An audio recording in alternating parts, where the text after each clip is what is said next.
Hi everyone, it's Roger here from What's on DisneyPlus.com with a quick news update for you guys on the future of Marvel on Disney Plus. But before we go any further, make sure you do hit that subscribe button to keep up with the latest Disney Plus news. So no doubt over the last few years we have seen a massive change in Marvel because they went from the kind of the highs of the Infinity Saga with Infinity War and Endgame being the pinnacle of any kind of franchise. They took billions of dollars. That was massive, and that success led to them having some major problems in the future, because when they went into phase 4, the start of the multiverse saga, well, things didn't quite go according to plan. We started seeing some major changes within Marvel, and that is because there was a mandate from Disney executives, which included former CEO Bob Chapek, that they wanted more for Disney Plus. They wanted more, and they had to keep churning out content.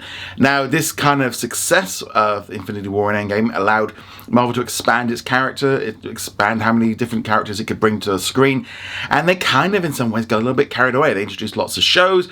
We've seen like Miss Marvel, Moon Knight, She-Hulk, all kinds of different characters have ended up getting series on Disney Plus, and many of those characters have also jumped from screen to the big screen, and that is because that was something that they wanted to do a little bit more of, because it always been like TV was a bit separate from movies and they wanted to kind of incorporate it more. However, it didn't again go all according to plan, and this past week Kevin Feige, as the president of Marvel, took part in kind of an interview with a number of the major trades where he kind of revealed some information about the current plans and what they've learned from the mistakes of the past few years. One of the things we can expect is a general reduction in the amount of live action shows we're going to see on Disney Plus in the future. The reason for the reduction comes down to the reaction to the shows and films, either through viewership on Disney Plus or at the box office. Kevin explained that we've produced over 50 hours of stories between 2007 and 2019. But in the 6 years since Avengers Endgame, concluding with the Infinity Saga, we had well over 100 hours of story in half the time. That's too much. And that's not all, because by the time you throw in upcoming movies and shows in the next couple of years that do kind of will finish off this multiverse saga, we're probably close to maybe 150 plus hours, which is literally 3 times the amount that we saw in the previous 3 stages. And as Kevin said, it was just too much, which has led to, first off, a reduction in quality. Also, people not really caring about it because it's just too much, feeling like there's homework that they need to do.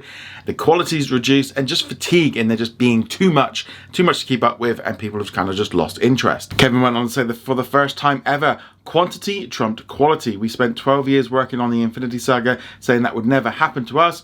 We always had more characters than we could possibly make because we weren't going to make a movie a month. Suddenly there's a mandate to make more, and we go, well, we'll have to do more. The experimentation and the evolution of I'm proud and wouldn't change is the expansion that is currently what's devalued. It was a big company push, and it doesn't take too much of a push for us to go, people have been asking us for Miss Marvel for years, and now we can do it. Do it! Oscar Isaac wants to be Moon Knight. Do it! So there was a mandate that we were put in the middle of, but we also thought it'd be fun to bring these new characters to life. While Marvel was experimenting with adding all these new characters, such as She-Hulk and Miss Marvel and Moon Knight, etc., they realized that this massive expansion didn't work. Kevin went on to say, what we also ended up focusing on because of Disney Plus was expansion, and it's that expansion that I think led people to say, it used to be fun, but now I have to know everything about all of these. And I think the Marvels hit it hardest when people are like, okay, I recognize her from the $1 billion movie, but who are the other two? So I guess they're in some kind of TV show, I'll skip it. And that was obviously a big problem, because we've seen that with 3 of the big releases. We saw it with the Marvels, we also saw it with Thunderbolts and Captain America Brave New World, where the characters that have been on TV screens on Disney Plus shows coming over to the big screen, audience either didn't know what was going on, hadn't watched the TV series, and so just didn't bother going to it. Now, there could be other reasons for it, but they definitely have learned that, you know, TV show characters jumping into the big movies doesn't necessarily work. It's fine maybe as a cameo, but as the main core and the main focus, it just hasn't worked. And so they're completely reverting from that, and they're kind of going back to kind of keeping the TV shows separate from the movies, and we're going to be seeing that more going forward. Say, for example, things like Daredevil Born Again. Though even though that we're going to see the Punisher in the upcoming Spider-Man film, is not necessarily going to be interconnected with the TV series. He also explained that the events of like the Thunderbolts aren't even going to be referenced in future episodes of Daredevil Born Again. The other big thing as well with sort of Disney Plus shows, we are going to be seeing a lot less of them. We're probably going to be getting down to 1 series a year. and that's moving forward. So they're going to be making multiple seasons of things, so maybe things like Daredevil, Born Again. Now they've currently just finished wrapping Vision, so whether or not that hits in 2026 or if they're going to hold that back for 2027, I don't know. If they're going down to one show a year, we are going to see a lot less. And that kind of slowdown has impacted on a number of different shows. For example, both Ironheart and the upcoming Wonder Man both finished filming in 2023. And Kevin even said that he hates the fact that he's had to sit on them for years. And yeah, those shows should have come out a while ago. In some ways, in some respect, they might have been better just to have got them out the way, and then they kind of move forward and kind of. But we are seeing some of the shows that are coming out this year as the last end dregs of that era of the JPEG, where they just wanted more and more shows. So yeah, moving into 2026, expect a lot less Marvel. And I also think the same policy is applying to Pixar and Star Wars, is why we're just going to see so much less.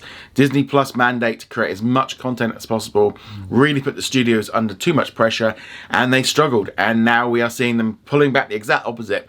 In a couple of years' time, we're probably not even going to be like, oh, what's the series for Marvel or Star Wars? We're probably not even going to see them in that same way.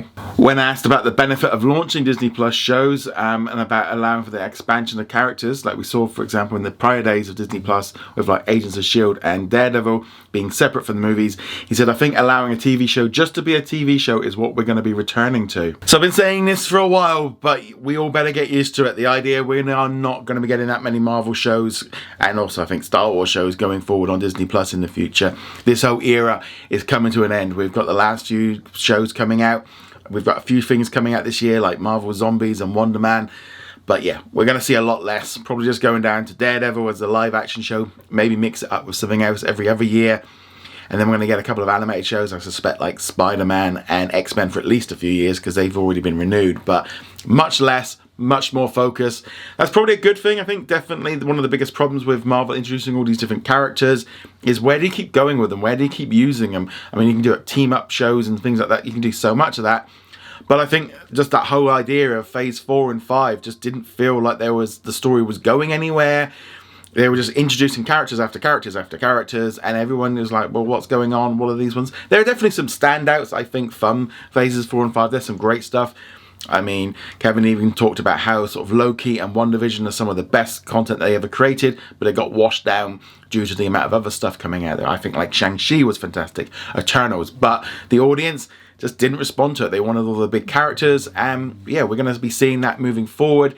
There's going to be a little bit of a sort of a soft reset with the upcoming Avengers Secret Wars movie coming in 2027. They're going to be bringing in the X-Men, recasting many of the characters, but let me know, do you think it's a good idea for Marvel to be doing this in the future, to be having less stuff? I'd love to know your thoughts on this. Go check us out over at whatsondisneyplus.com. Like, follow, and subscribe, and I shall see you guys soon. Laters.